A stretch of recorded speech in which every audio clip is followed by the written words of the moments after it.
Hola hermanitos, ¿cómo están? Qué bendición estar otra vez con ustedes y estamos listos otra vez para exponer la palabra de nuestro Señor. Esta tarde queremos externar nuestro agradecimiento a nuestro Dios por tener misericordia cada día con nosotros, con estos tiempos que están tan difíciles. Mucho estrés, mucha preocupación, lo que pasa alrededor del mundo, pues las noticias diarias al momento solamente son conflictos, guerras y pleitos entre un pueblo y otro, entre una nación y otra, y pues son los más poderosos del mundo los que están. No es nada, no es nada nuevo, o sea, son los de más poder que están luchando ahorita. Y recordemos que esto no es una guerra simplemente humana, esto es un conflicto espiritual. Debemos entender este contexto, que esto no se trata de exponer una nación con la otra simplemente, no, esto se trata de algo espiritual. Sabemos que vivimos en un mundo, aunque nosotros somos de carne y hueso, pero estamos encerrados en un mundo espiritual, que nosotros no lo vemos, pero está aconteciendo algo en una dimensión que nosotros no tenemos acceso. De repente vemos o sentimos alguna expresión espiritual. Hay personas que tienen más abierto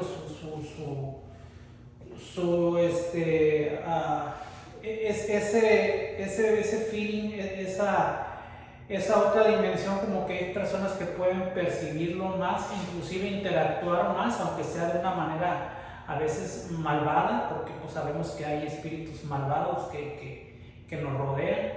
Entonces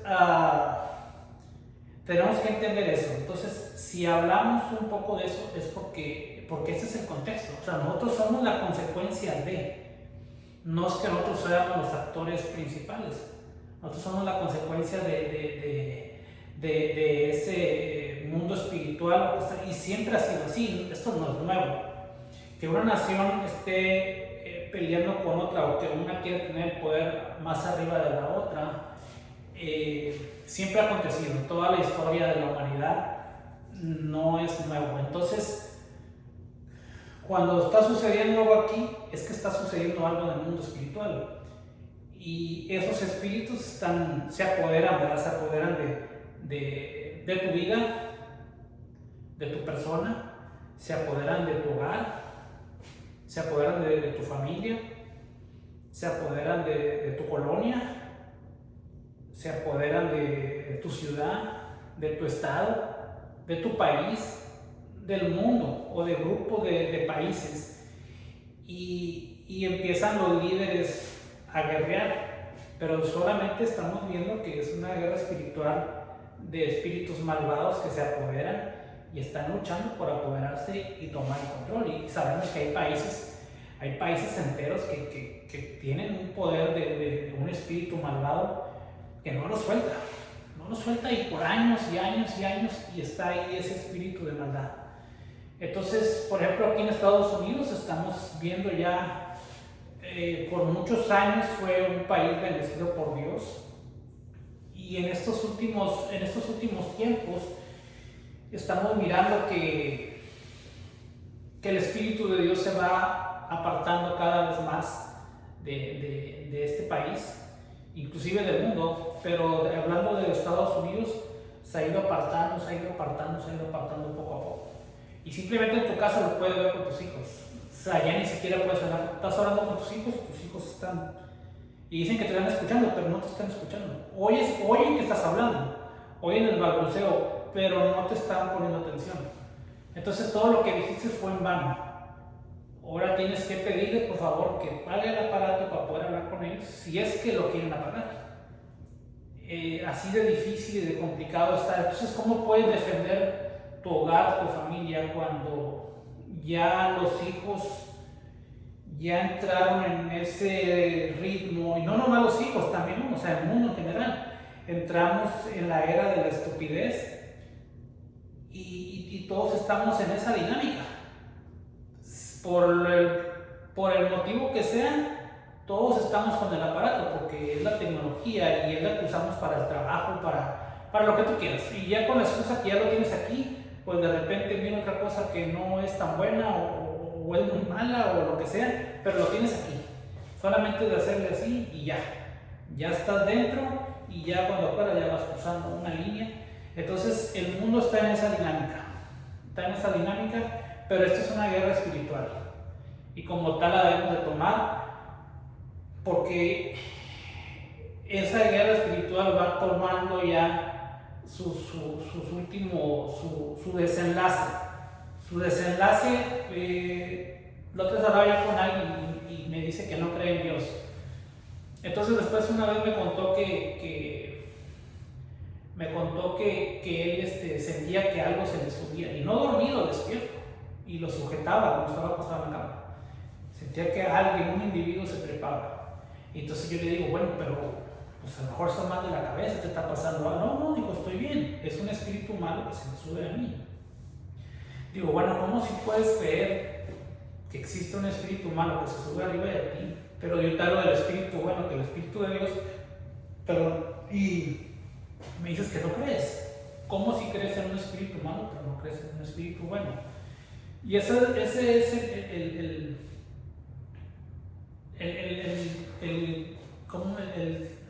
día a día con todas las personas. Que hoy pudiste haber entendido, o el año pasado o hace 2 años, quién era Dios y cómo trabaja, cómo funciona, pero ya hoy entraste en otra dinámica donde no, ahora creo otra cosa. Ya todo lo que aprendí de ese ser divino, como que ahora no sé. Entonces, y es el momento, y le digo porque a mí me pasó, y en el momento más difícil, cuando no te debe haber pasado, te está pasando, porque pudo haber sido mucho antes y te diste cuenta. Pero en este momento, que es el más difícil, que es el momento final, y es cuando no te debe pasar, justamente nos pasa. Y a los que nos creíamos que éramos los que estábamos más listos, más preparados, más metidos con las cosas de Dios, ¡zum!, se cae todo y quedas así, quedas que ahora qué hago. Y lo más triste es que no te vas dando cuenta, hasta que ya estás aquí casi tocando fondo, viene un problema y ahora, ¿cómo le hago? Si ya no estoy con la fe tan elevada como la tenía, ya la fe se fue así. Y es donde viene que ahora sí, Señor, ¿qué hago? ¿Dónde estás? Y el Señor, pues aquí estoy, donde mismo. Tú fuiste que te fuiste para allá. Yo aquí siempre he estado.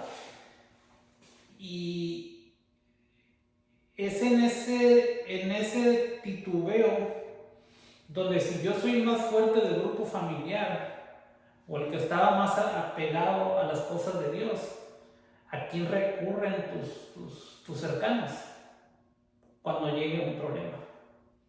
Cuando tu fe se fue muy abajo, o a ti mismo que te llevó el problema a ti. Entonces estamos en tiempos tan peligrosos. Entonces, como les comentaba, vemos ahorita la guerra en todas partes está a la orden del día. Está a que nada más alguien le haga así el cerillo y ya.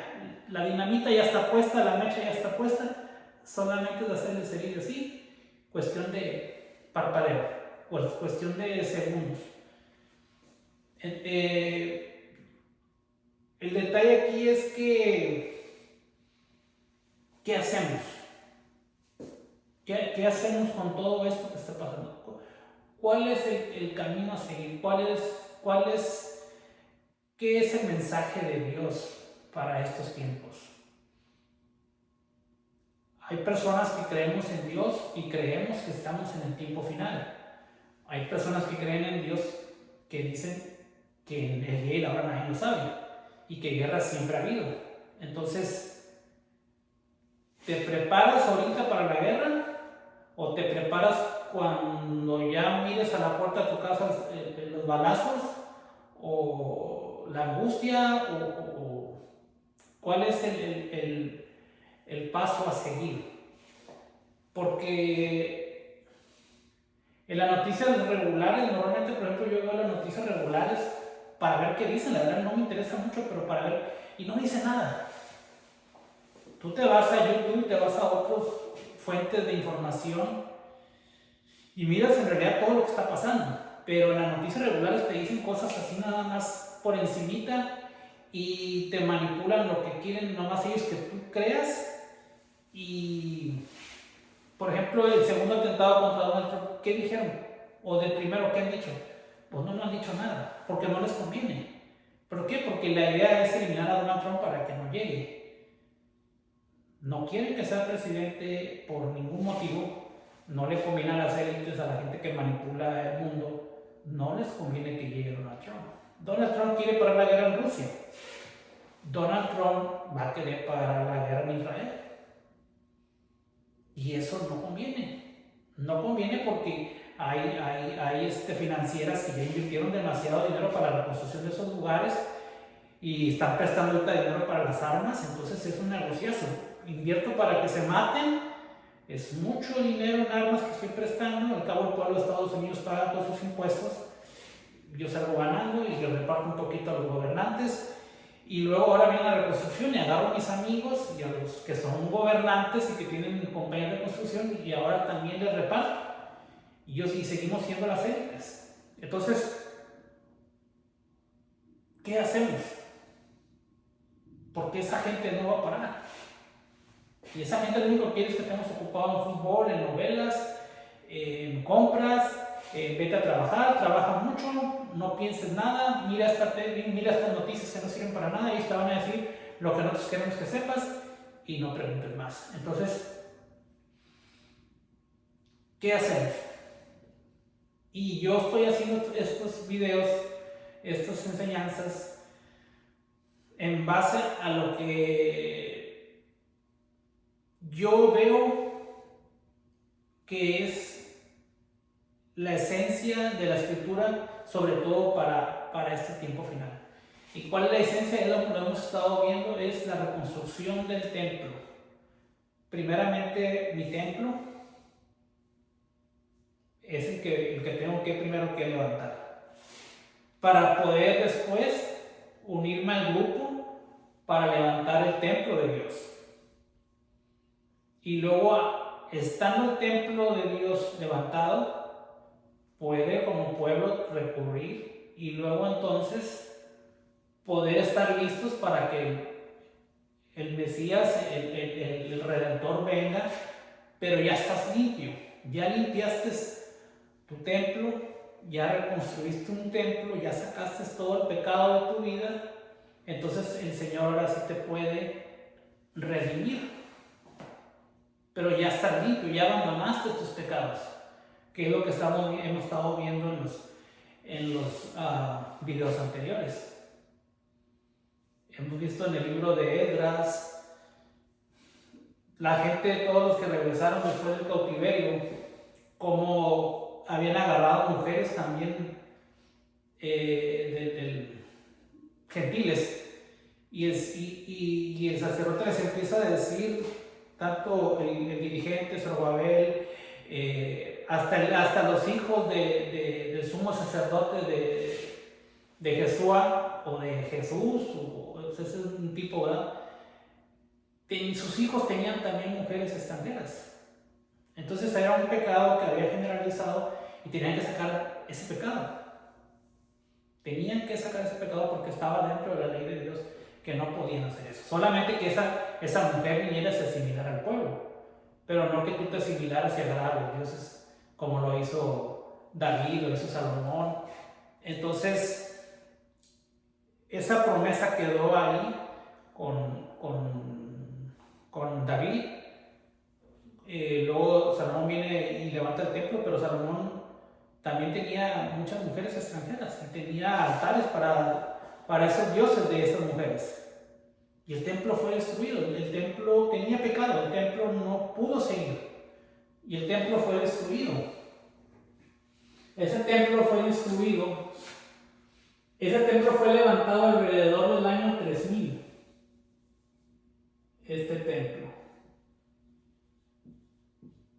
alrededor del año 3000. Pero ese templo quedó destruido y fueron llevados este templo, después de que quedó en ruinas, aproximadamente en el año 500,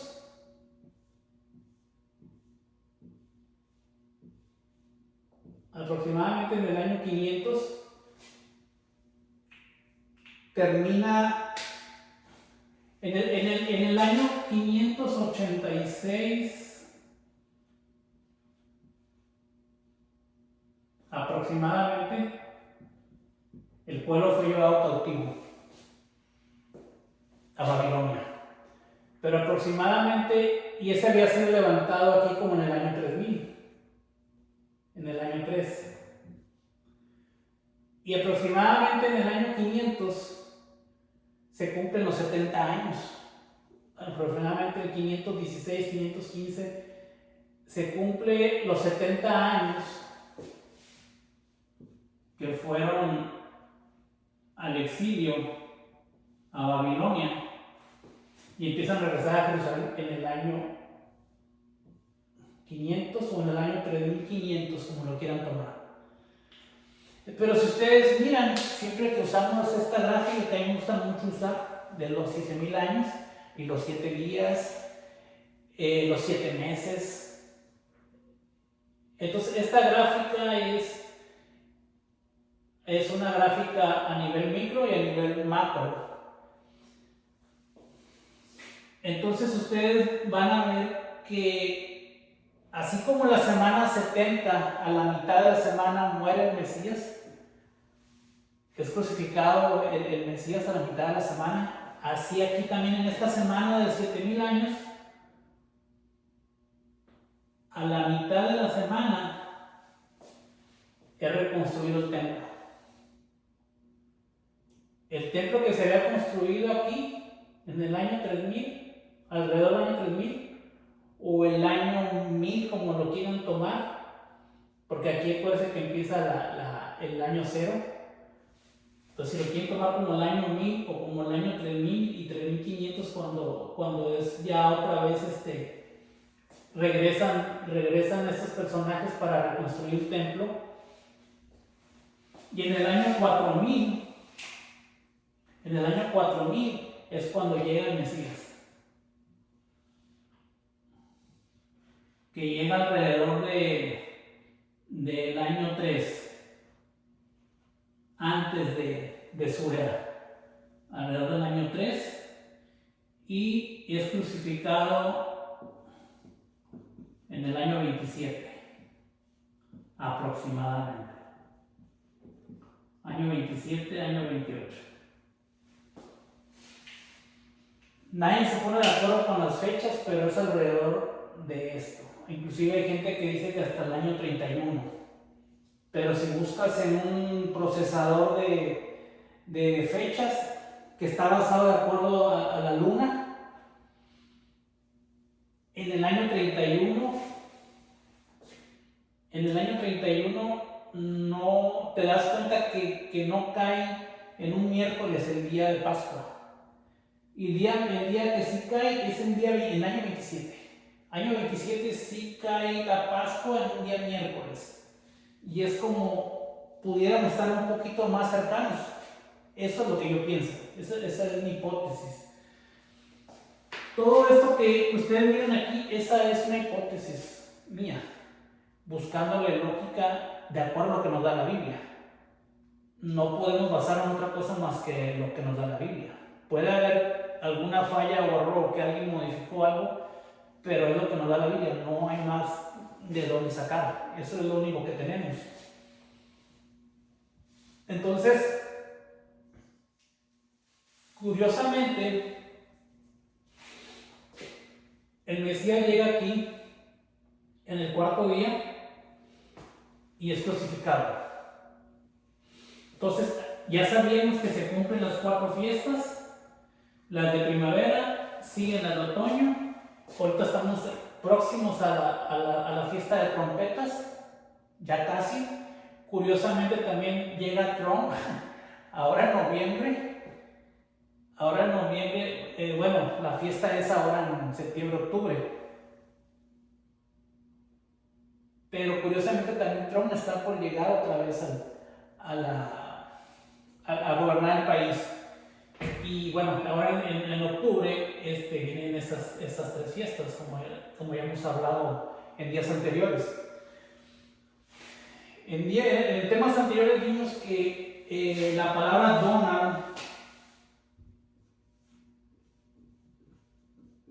Donald significa gobernante del mundo. Y Trump, pues, trompeta. El gobernante del mundo que toca la trompeta, que lo podemos tomar, según mi hipótesis, como el que anuncia el inicio de estas últimas tres fiestas, pero a nivel macro, no a nivel micro. Porque a lo que entendemos ahorita donde estamos parados, es en que estamos en los últimos 3 años y medio, estamos en el 24, para llegar a esta fecha que cumplirse los 2000 años.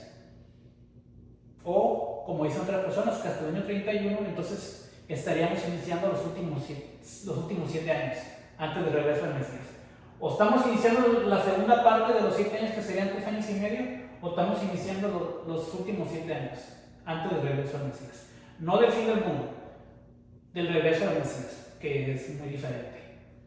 El mundo no se acaba. Esta es la tierra prometida, aquí en este planeta Tierra. Aquí es donde vamos a estar. Entonces, hemos hablado también que en los temas anteriores, que Zorobabel era el gobernante que llegó con Yeshua, con el sacerdote Jesúa o Yeshua, y Zorobabel significa engendrado en Babilonia, y que significa un líder de exiliados. Un líder de exiliados. Un líder de personas que estamos en el exilio. Aquí está el sacerdote que se llamaba Yehoshua, y el padre de este Yehoshua, Sadoc, significa Yahvé reparte justicia. O sea, el padre de él reparte justicia, Yahvé, y Yeshua, que era el sumo sacerdote. Entonces ahí vemos el paralelismo con el Padre y Jesús, y aquí también con Sadoc y con Yeshua, con Josué. Entonces, ahora, hermanos, estábamos viendo en el tema anterior, en el temas anteriores, pero sobre todo en este último, estaba haciendo yo mención del día 24, cuando estábamos viendo en el libro de Ageo, en el libro de Nehemías, ahora en el libro de Daniel. Vamos a leer Daniel 10. Aquí se los puse. Daniel 10 dice: en el tercer año de Ciro, rey de Persia, fue revelada la palabra de Daniel, cuyo nombre era Beltsasar, y la palabra era verdadera, mas el tiempo señalado era largo, la cual palabra él entendió y tuvo inteligencia en la visión. Dice: en aquellos días yo, Daniel, me contristé 3 semanas de días, no comí pan delicado, ni entró carne ni vino en mi boca, ni me unté con ungüento, hasta que se cumplieron 3 semanas de días. Y luego dice: a los 24 días del mes primero yo estaba a la orilla del gran río Hiddekel. Aquí vemos 24 días del mes primero. Y luego dice: y alzando mis ojos, he aquí un varón vestido de lienzo, ceñido sus lomos de oro muy fino, y su cuerpo era como piedra. Y da la especificación de que él estaba frente a este varón vestido de lienzos. Y luego dice en el versículo 10: he aquí una mano me tocó e hizo que moviera sobre mis rodillas y sobre la palma de mi mano, y me dijo: Daniel, varón de deseos, está atento a las palabras que yo te hablaré. Levántate sobre tus pies, porque yo soy enviado ahora. y estando hablando conmigo esto, yo estaba temblando, y me dijo: Daniel, no temas, porque desde este primer día que diste tu corazón a entender y afligir tu alma delante de Dios, fueron oídas tus palabras, y yo he venido a causa de tus palabras. Mas el príncipe del reino de Persia me puso contra mí por 21 días. Es lo que hablábamos ahorita. Un ser espiritual de maldad que gobernaba en Persia se opuso para que llegara este ángel para darle el mensaje. Que Dios, desde el primer día que él se puso a orar y se puso los 21 días en ayuno y oración,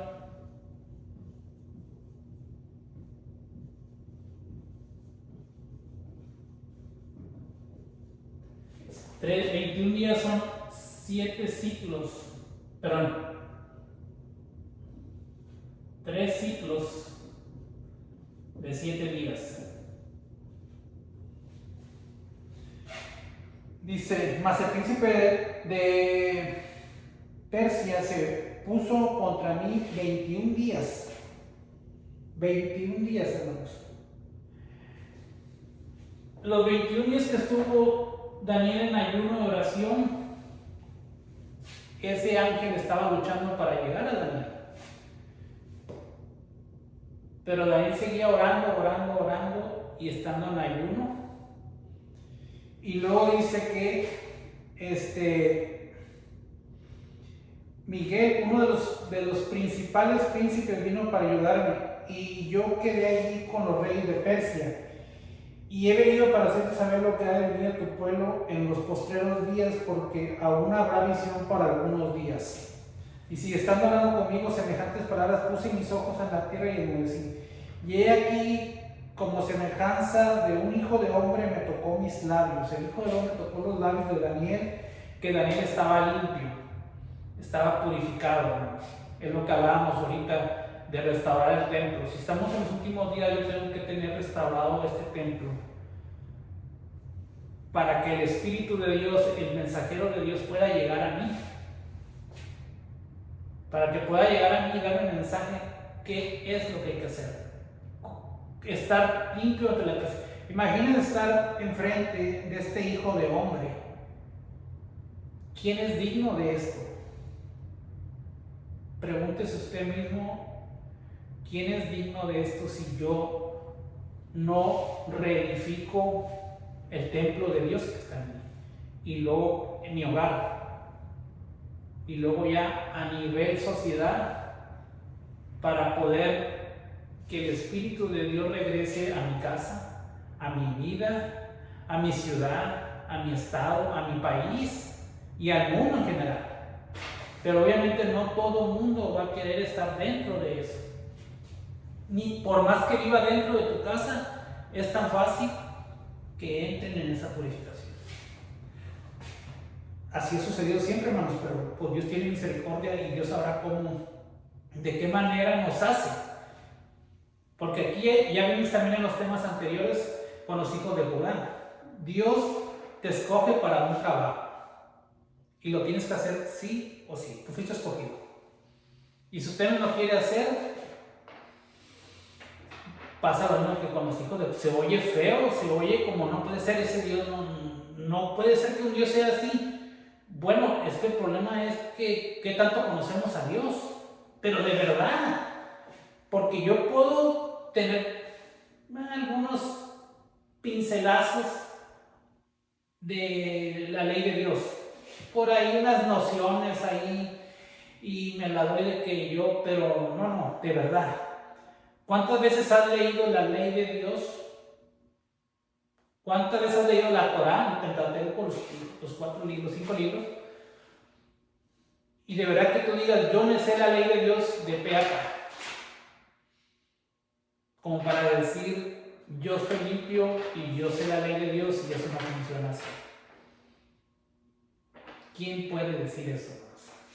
Yo no he conocido a nadie. Yo no he conocido a nadie. Pero no dudo, claro que sí puede haber. Y yo sé que sí lo he sabido. Y sé que pueda haber alguien que sí sepa. Dice, el horno comienza semejante palabra puse en mis ojos, ok, y luego dice, mi Señor, la visión se trastornaron mis dolores sobre mí, y no me quedó fuerza. ¿Cómo pues podrá, siervo mío, mi Señor, hablar con mi Señor? Dice, ¿cómo yo, un siervo, puedo hablar con mi Señor? Dice, porque en este instante me faltó fuerza y no me quedó aliento. Y aquella como semejanza de hombre me tocó otra vez y me confortó y me dijo, varón de deseos, no temas, pásate y ten buen ánimo y aliéntate. Y hablando conmigo, cobré yo mi vigor y dije, hable mi Señor porque me has fortalecido. Hable mi Señor porque me has fortalecido. Y dijo, ¿sabes que he venido a ti? ¿Sabes por qué he venido a ti? Porque luego tengo que volver para pelear con el príncipe de Persia. Ya salí yo, luego vine al príncipe de Grecia, pero yo te declararé lo que está escrito en la escritura de verdad, y ninguno hay que se esfuerce conmigo en estos momentos, sino que Miguel, que se esfuerce conmigo en estos asuntos, sino que Miguel, vuestro príncipe. Ahí hay muchas cosas que estudiar que son detallitos, pero pues son muy profundos que necesitaríamos en otro tiempo. Hoy estamos tratando de enfocarnos en otra cosa, pero pues esta escritura es, hermanos, y sobre todo el libro de Daniel, ¿quién no entiende? Es algo pesadísimo, es algo fuerte estudiar este libro, pero ahorita vamos a enfocarnos en estos 24.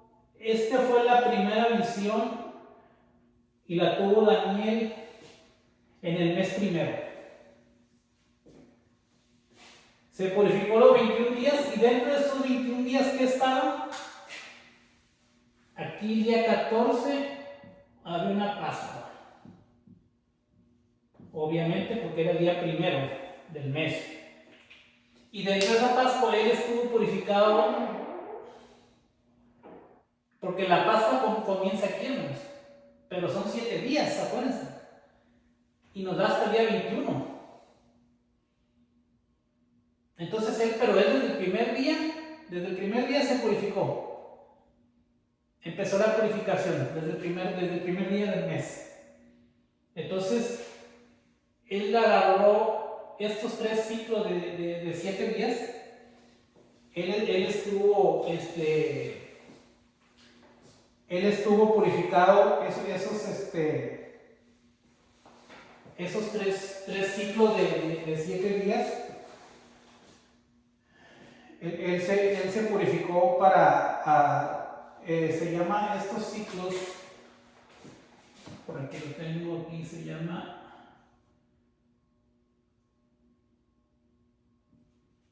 Shavuot Yamin. Es el ciclo de 7 días. Y él hizo los 13. Aquí hay una visión el día 24. Y luego nos vamos con el libro de Ageo, que vimos también días anteriores.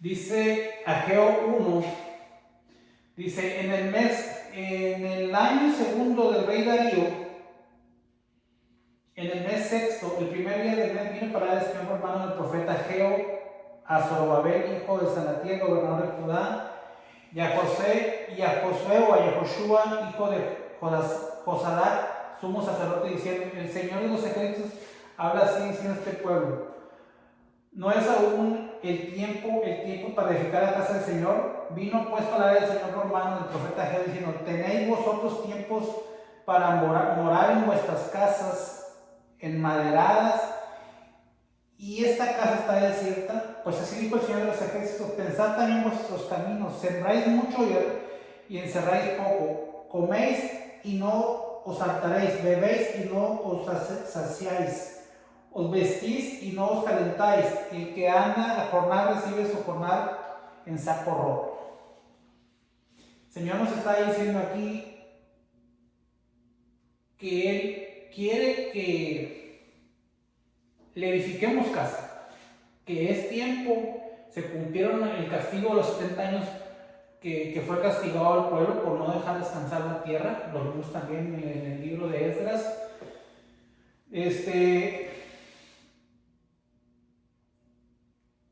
Sí, creo que es el libro de Esdras, pero bueno, en la escritura dice que fue ese el castigo. Que fue el castigo por no descansar la tierra los 70 años. Entonces, ahora que ya salen del cautiverio, el Señor les permite, por el decreto de Ciro, de regresar a su tierra, pero después el Señor les dice, reedifiquen la casa. Y luego vimos que estaban en pecado, pero primero tenían que sacar a la familia, tuvieron que despedir a la familia que estaba en pecado. En el pecado que señala ahí era porque agarraron mujeres extranjeras, pero se puede interpretar de muchas maneras, porque el pecado es de lo que viene del mundo, de lo que es de las naciones, de lo que es de los gentiles.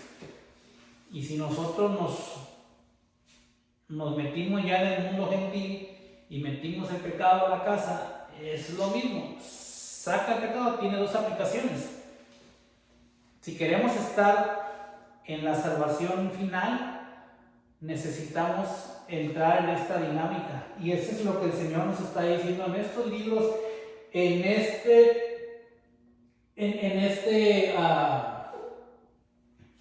esta liberación ya después de los 70 años. El Señor dice regresen, pero ahora el Señor les demanda, saquen el pecado para que reedifiquen la casa. Si tanto les duele ver el templo así, primero conságrense, saquen el pecado y luego ahora sí pueden reedificar el templo. Porque había desánimo y no sabían si el Señor de verdad quería porque miraban que como que las cosas no embonaban y se desanimaban y decían, bueno, quizá no es el tiempo, como ahorita. Yo puedo decir, no, pues es que a lo mejor es legalismo mío y pues no, a lo mejor yo exagero. A lo mejor me paniqueo de ver tantas noticias y me da eso y yo digo que ya es tiempo y hay que me pongo muy loco ahí a estar exagerando que el Señor ya viene.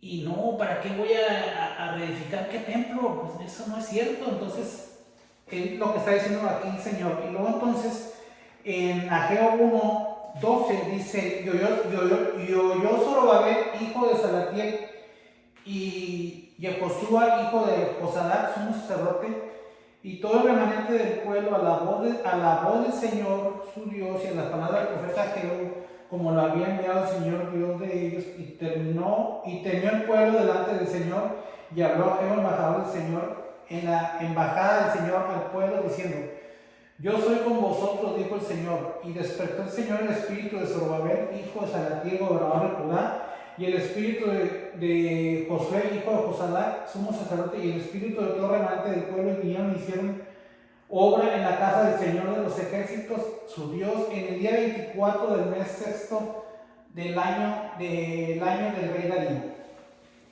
Aquí vemos otra vez 24 del mes sexto y otra vez vemos el día 24, pero aquí fue del mes sexto. Dice aquí y despertó el Señor el espíritu de Zorobabel, hijo de Salatiel, gobernador de Judá, y el espíritu de José, hijo de Josadac, sumo sacerdote, y el espíritu de todo el remanente del pueblo, y vinieron y hicieron obra en la casa del Señor de los ejércitos. Vamos a apuntar aquí que el Señor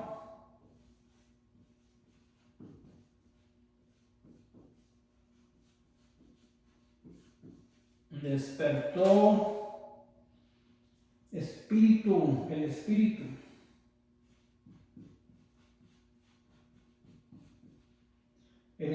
de Zorobabel.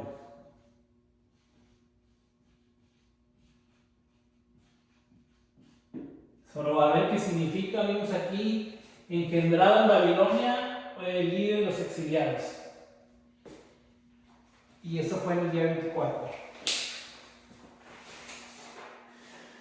Ok, y luego vemos aquí en Ageo 2:10, dice, a los 24 del noveno mes, en el segundo año de Darío, vino palabra del Señor por mano del profeta Ageo diciendo, así dijo el Señor de los ejércitos, ahora pregunta a los sacerdotes acerca de la ley diciendo, si llevare con alguno las carnes sagradas en la falda de su ropa y con el vuelo, bueno, lo vimos también en el tema anterior, esta explicación, que la dedicación, lo santo, tú no lo puedes transmitir a nadie, esa santificación, pero el pecado sí. Si tú traes pecado a tu casa, sí lo transmites. Si tú traes santidad a tu casa, no se pasa, tú te tienes que santificar solo, pero el pecado sí lo transmites a toda tu casa. Entonces eso sí es muy delicado. Y esto fue que vino ahí palabra del Señor otra vez en Ageo, hasta los 24 del noveno mes, a los 24 días, vuelve a hablar el Señor otra vez. Y luego dice que vuelve a hablar por segunda ocasión. Esta vez hubo vino palabra del Señor 2 veces el mismo día Ageo. Y lo dice en Ageo 2:20. Vino por segunda vez la palabra del Señor Ageo a los 24 del mismo mes diciendo, habla a Zorobabel, gobernador de Judá, diciendo, yo hago temblar los cielos y la tierra y trastornaré el trono de los reinos y destruiré la fuerza del reino de los gentiles y trastornaré el carro y los que se suben y vendrán abajo los caballos y a los que en ellos suben cada cual por espada de su hermano. En aquel día dijo el Señor te tomaré a ti, oh Zorobabel, hijo de Salatiel, siervo mío, hijo del Señor, y dijo el Señor, y te pondré como anillo de sellar, porque yo te escogí, dice el Señor de los ejércitos. Aquí dice que el Señor escogió a Zorobabel, y dice que va a trastornar el trono de los reinos. Trastornar el trono de los reinos.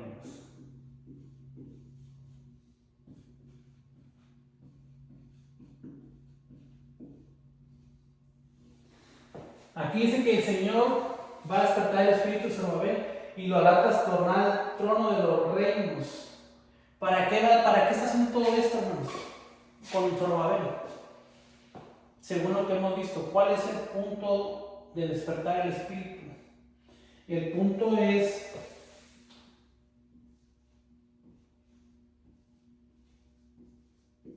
levantar o reedificar el templo.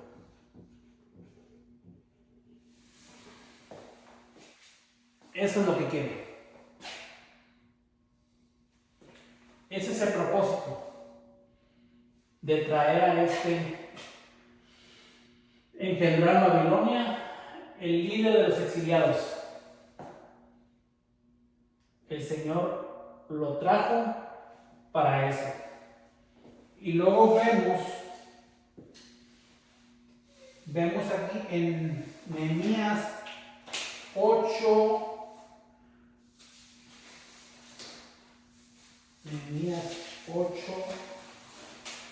y en Nehemías 9. Dice aquí, Nehemías 8:1, dice, y se juntó todo el pueblo como un varón en la plaza que está delante de la puerta de las aguas, y dijeron a Esdras el escriba que trajera el libro de la ley de Moisés, el cual mandó el Señor a Israel. Y Esdras el sacerdote trajo la ley delante de la congregación, así los varones como de mujeres, y todo entendido para escuchar el primer día del mes séptimo. El primer día del mes séptimo. Aquí está.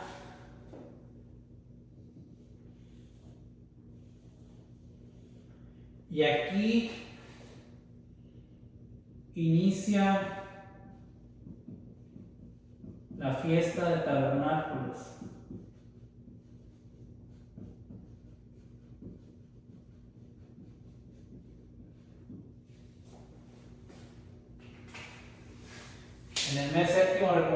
es la fiesta de tabernáculos. Recuerden que en ese mes inicia, bueno, se festeja la fiesta de tabernáculos, ¿verdad? Festividad o fiesta, bueno, aquí está. Y luego dice en Nehemías 9:1, dice que el día 24 del mismo mes se juntaron los hijos de Israel en ayuno con silicio y tierra sobre sí, y ya se había apartado la simiente de Israel de todos los extranjeros, y estando en pie confesaron sus pecados y las iniquidades de sus padres, y puestos de pie en su lugar leyeron el libro de la ley de Dios. La cuarta parte del día y la cuarta parte confesaron y adoraron al Señor su Dios, y se levantaron luego sobre la grada de los levitas, Yeshua, Bani, Camiel, Sabanías, Buni, Serebías, Bani, Juananí, y clamaron a alta voz al Señor. ¿Qué se hizo en esta fiesta de tabernáculos? Si vamos a levantar el templo, tienes que traer el libro de la ley.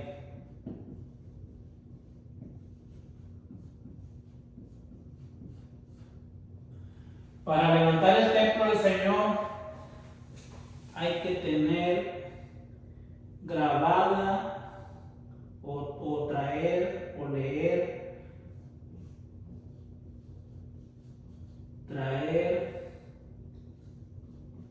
el libro de la ley. Vamos a poner aquí en rojo esto. Y esto. Y esto.